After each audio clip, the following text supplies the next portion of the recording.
Madeline, and it's great to be back in the West for my second visit of 2020. I, of course, have committed to be a regular visitor here in the West because you've got to actually come here to see what the issues are.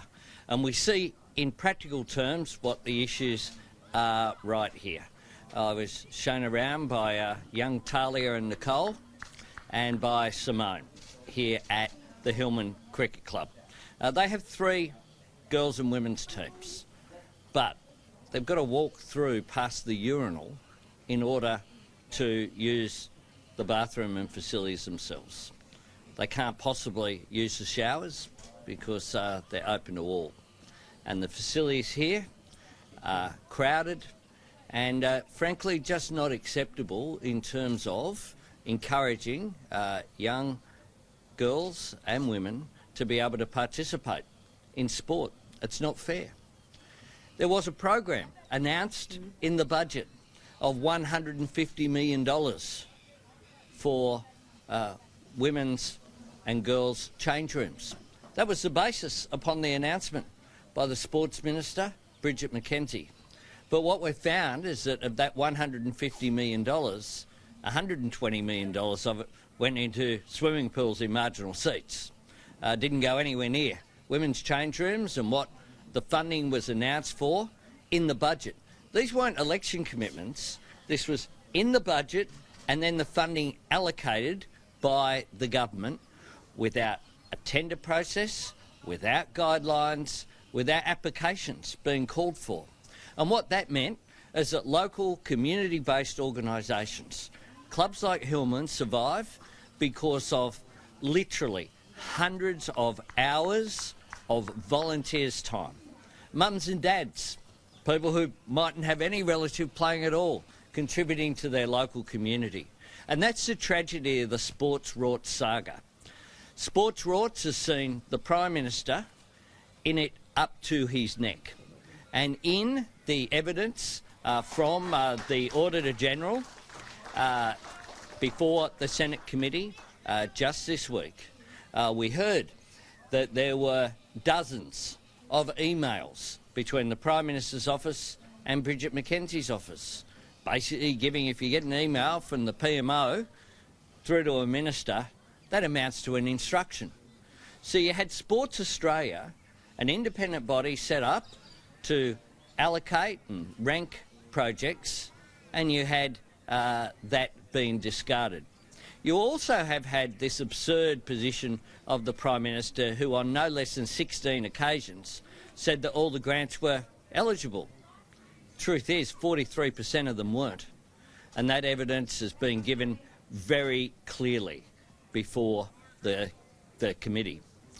Now, this government has treated the taxpayers' piggy bank like one giant pork barrel for the government's own political interests, whereby if you're in a marginal seat and you or a seat that's been targeted by the coalition, there's some chance that you'll get funding for facilities. But if you're not, you've got no chance. And the girls and women at this club deserve better, because essentially they've missed out because of the way that this rorts scheme has been structured. It's not good enough. Taxpayers' money is not the plaything of the Liberal and National Party. Yeah, there's obviously a clear link between the Premier's office and Mackenzie's office in regards to this. What's the end game for Labor? I mean, obviously you're going for Morrison. You're saying you've been sort of way to the top. What's the end game for Labor? What do you want done? Well, the Prime Minister has to come clean about this. He's got to table the Gagens report. I mean, he's got his former Chief of Staff doing a report that allegedly is more independent than the Auditor General of the Commonwealth of Australia. Taxpayers are entitled to see that report, to see exactly what Mr Gagens had to say. The Prime Minister also has to go into Parliament when it resumes and apologise for misleading Parliament, because some of the 16 times that he said all these projects were eligible, quite clearly that's not the case. And what we also saw in the evidence and this has perhaps been lost a little bit, isn't just the Prime Minister's office on dozens of occasions having the direct contact with the Minister's office. There were party political organisation, the LNP in Queensland, providing to the government where allocations should be made. And that's been found by the Auditor General as well. So people who aren't elected by anybody are determining where taxpayers' funds should go in marginal electorates, like Longman, providing these lists that were announced. And you have, in seats like Longman, in seats like Pearce here, considerable amounts of money being allocated, with politics being first, second and third priority. And politics has been the priority, not the interests of these young girls and women at this club. You're saying that Labor's never pork-barreled a marginal seat in its life? Well, the fact is... that wouldn't be true. Well, the fact is this. I've been Local Government and Regional Development Minister. We had, under the Regional Local Community Infrastructure Program, an allocation based upon the Commonwealth Grants formula, whereby every local government area in the country, every one, 550 of them, got an allocation. And where the four largest grants in the strategic component, 3 of those went to seats held by the Liberal or National Party, and the other one of the largest grants went to Bob Katter's electorate. You have to have a national interest focus. Clearly what you have here, whereby the 150 million, by the way, 40% of that, 40% of an entire program went to just 2 electorates, Pearce here in WA and Corangamite in Victoria. The head of the PM's department said that there were significant shortcomings in Bridget McKenzie's decision-making process. So do you think that's the first sort of sign of concession by the government that they got it wrong? Well, I think quite frankly, Phil Gagens, as the head of the Department of Prime Minister and Cabinet, needs to not just be independent of the political interests of the government, needs to be seen to be as well, which is why Mr Gagens should himself, if the Prime Minister won't, make his report public. The fact is that this is a massive scandal of which Bridget McKenzie's paid a heavy price, but there are people from the Prime Minister's own office sitting in Bridget McKenzie's office. There are emails, dozens of them, going from the Prime Minister's office to Bridget McKenzie's office. This just stinks. Everyone knows it does, and it needs to be cleaned up, and it can never, ever happen again. But Mr Gagens says, though, that Ms McKenzie never saw the colour-coded spreadsheet. So does that excuse the behaviour? Well, someone saw it. How were decisions made? They were made on the basis of the colour-coded spreadsheets. That's important as well. There wasn't one. There were multiple versions of the colour-coded spreadsheets. Clearly, according to, given the direct involvement of the organisational wing of the Liberal and National parties, one assumes, according to how polling was going, determined where the money was allocated. So if you become Prime Minister, what are you going to do to change all this? Well, you need rigorous processes, and you need, for issues like women's change rooms and to other measures, infrastructure to encourage young girls and women to play sport, we should be encouraging. I mean, here in the West this afternoon, Derby Day, Freo versus the Eagles, AFL women. It is fantastic that is occurring.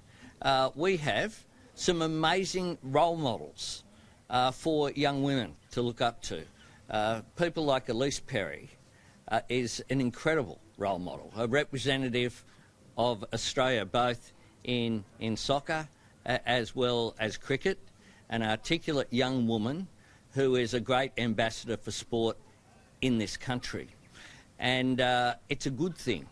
It's a good thing for young girls to have those role models. But they need, when they decide they want to play cricket, they deserve better than having to walk past a urinal in order to use the bathroom. So you're going to review process? What are you saying? You're going to review processes? I mean, well, with a fund like this, let's be very clear. There are clear guidelines from the Department of Finance about the way that decisions should be made. So that, for example, if a decision by the minister is different from the decision which is recommended by the department, a minister should go to the Minister for Finance and indicate that they're changing the recommendations, should give reasons why in writing there are clear guidelines. What's occurred here is that the way that the sports rorts have been structured have been deliberately designed to circumvent that process. It's been set up as a rort, and that's why, for example, in terms of stage 2 for women and girls change rooms, it was put in the budget in May, or the budget was early this time in March, and then the announcements being made without any guidelines. I mean, common sense tells you that what should have occurred was that there's a process whereby people are allowed to apply, and say a club like this to say, we've got 3 teams, we have these facilities, we need funding. But they didn't get a level playing field. People expect on the sporting field for there to be a level playing field. They should get it when it comes to government grants as well. How concerning is it that private conversations with Dominic Raab were leaked and that the subsequent complaint from the British High Commission was also leaked? Sorry? Dominic Raab? Another topic, the Aussie-UK relations. I have no idea, sorry. Okay. I'm not aware of The government has asked that issue, sorry. the ACCC to investigate advertising by social media giants. Do you think that the government's doing enough to crack down on people like Facebook and Google collecting personal data? Well, this is a major issue, and people who are on social media will know that you get sometimes things pop up which are related to things that you've done a search on. If you're searching through cricket at Hillman, you might get a cricket advertisement for equipment or something other pop up. That's obviously using the data that you have.